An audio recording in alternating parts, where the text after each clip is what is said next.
पानी नाल को नहीं दुई गोष्ठी मध्य हणाकटा सूचनार प्रकाश जे आज बंत ब्लॉक रामचंद्रपुर पंचायत अंतर्गत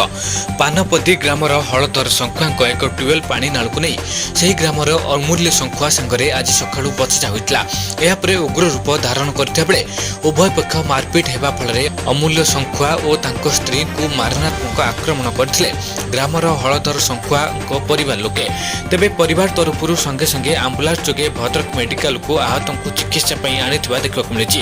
एपटे यही घटना पर बंत पुलिस पहुंची हलधर शंखुआ समेत दुई पुआ रत्नाकर शंखुआ और कलाकार शंखुआ थाना को आनी अटक रखिता बेले तदंत जारी रही देखा मिली।